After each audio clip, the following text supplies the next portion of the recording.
Hi everyone, and welcome to the Guitar Bucket List. I'm Jim Fusco, and boy am I excited about this one. This is my original Gibson Victory guitar. This one here, I really hope is coming through as nicely as it is in person. It is from the year 1981, so this was the first year that they produced this one, and has the candy apple red finish. Now, as it's been explained on some other channels here, the candy apple red finish, when it first came out in the very early 80s, was sent back a lot for refinishing because of the gold that they use underneath it, which I believe had some sort of bronze kind of powder in it, reacted to the red that they sprayed over the top of it. And it caused an orange peel effect. And you can, in person, kind of see it. It's got a bit of a texture to it, though this one is a survivor. Most of them were sent back to the factory to be refinished under the warranty, and then they used a silver base coat instead of the gold.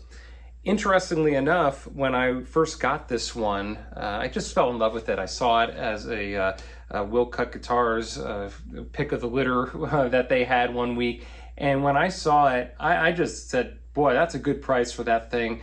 And it's just such a nice guitar, something so different. I didn't have a Victory. The new ones, although beautiful, were not speaking to me because they just seem like any other current Gibson model with just two regular humbuckers in it.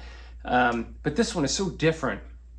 And because of the fact that it has that kind of gold base coat, really just made it unique. And once I polished it up, and just, I really, again, am hoping that the deep, rich color of this guitar kind of comes through.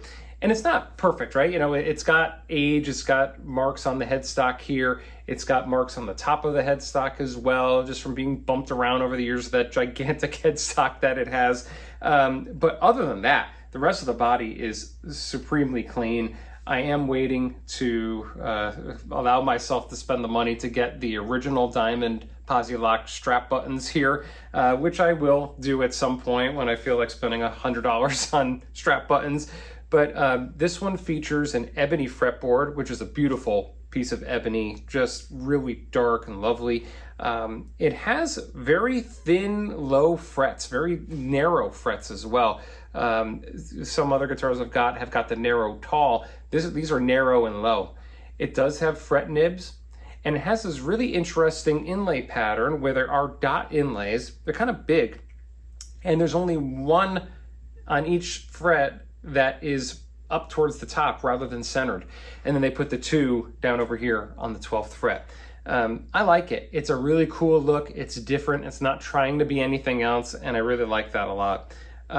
This guitar also features a couple of other unique early 80s things. But before we get there, I will say that whoever had this before me put on some Schaller locking tuners instead of the original tuners that were on here. The original tuners are in the case, and I was going to swap them out, but these ones here don't fit into the holes of the original, so new holes were drilled.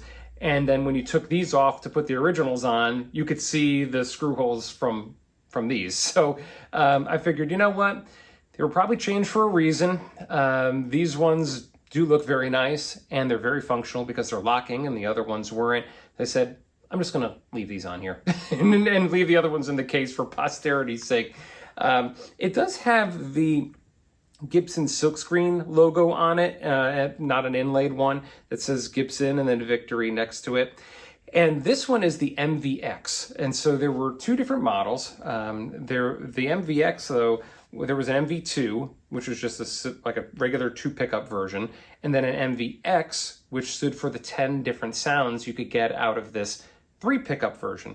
So right here, what we've got is a humbucker in the bridge, or excuse me, in the neck, humbucker in the bridge, and what looks to be a single coil in the middle. However, it's not. It's not a Fender. They were going after some sort of superstrat look for sure here.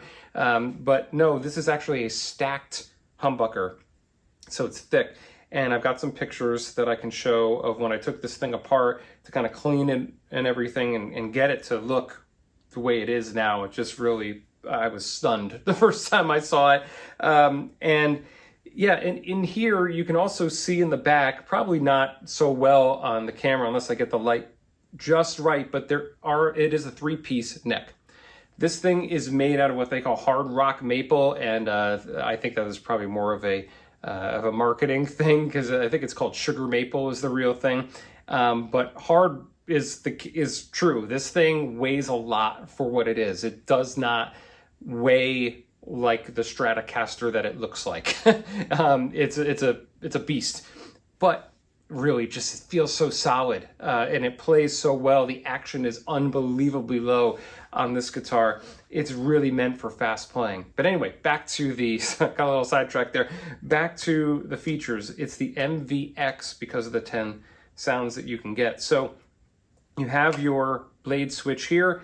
Up here in the first position is the neck pickup, and then you've got the neck and middle, and then you've just got the middle, just like a Stratocaster, and then you've got the bridge in middle, and then finally just the bridge.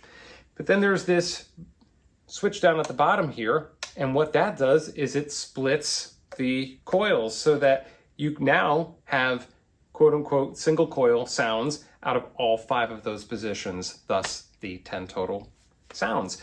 So yeah, this one, it doesn't check anything off the bucket list. It just was something that I saw and thought, you know, relatively speaking, it's older than I am, so it is vintage in that way, at least to me, being from 1981.